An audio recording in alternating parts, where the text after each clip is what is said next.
Mix messaging এর জন্য আমরা অনেক জায়গা থেকে খুব ভালো সাপোর্ট পাইনি। এটা বড় খুব কম সাপোর্ট পেয়েছি হচ্ছে বিজনেস অ্যাসোসিয়েশন গুলোর। আপনি দেখেন যদি কালকে চিরাং পোর্টকে এফিশিয়েন্ট করা হয়, যদি ভালো, কে বেনিফিটেড হবে? আমি আপনি তো বেনিফিটেড হব হচ্ছে গার্মেন্টস সেক্টরে।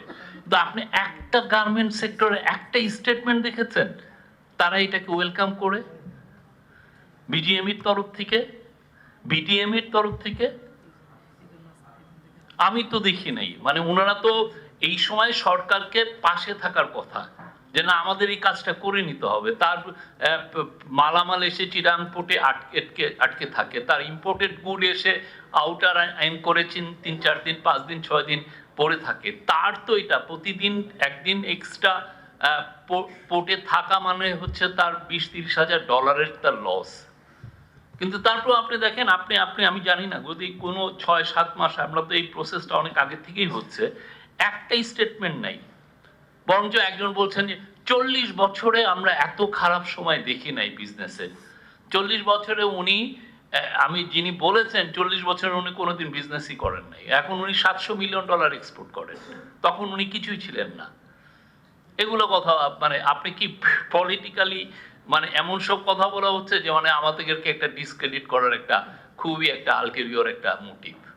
কিন্তু এতে তো ডিবেট গুলো আগায় না। একটা হেলদি ডেমোক্রেসি, আমরা একটা ডেমোক্রেটিক ট্রানজিশনে যাচ্ছি, কি চ্যালেঞ্জ গুলো কি সেটা নিয়ে তো অবভিয়াসলি উই ওয়ান্ট, মানে সবাই চায়, প্রফেসর ইউনূস চান, তার অ্যাডমিনিস্ট্রেশন চান, খুবই হেলদি একটা ডিবেট চান।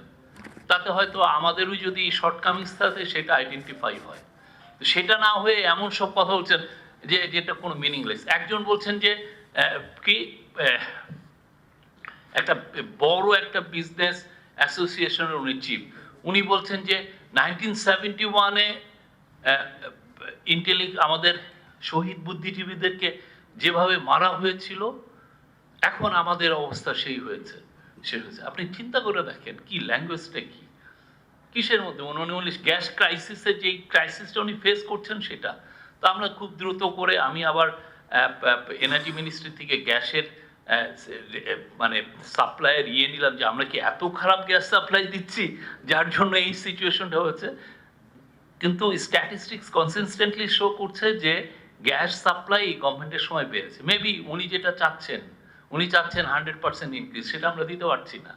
সেটার জন্য মানে অনেকগুলো রিজন আছে। কিন্তু যেই ধরনের ল্যাঙ্গুয়েজ, এবং এই ল্যাঙ্গুয়েজটাকে আবার কি করা হচ্ছে যে অ্যাম্পলিফাই করা হচ্ছে নিউজ পেপারে। অন্যান্য দেশে হলে এগুলো, এই শব্দটা, এই রিপোর্টটা কেউ করতোই না, ওনার ওই কথা নিতই না।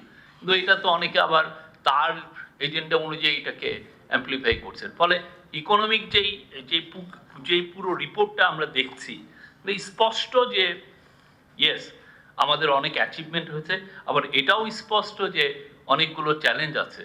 কিন্তু কথা হচ্ছে যে নিউজ পেপার বা টিভি বা এগুলোতে যে ভয়েসগুলো অ্যাম্পলিফাই হচ্ছেন তারা আসলে আমার মনে হয় না রিয়াল পিকচারটা বলছেন।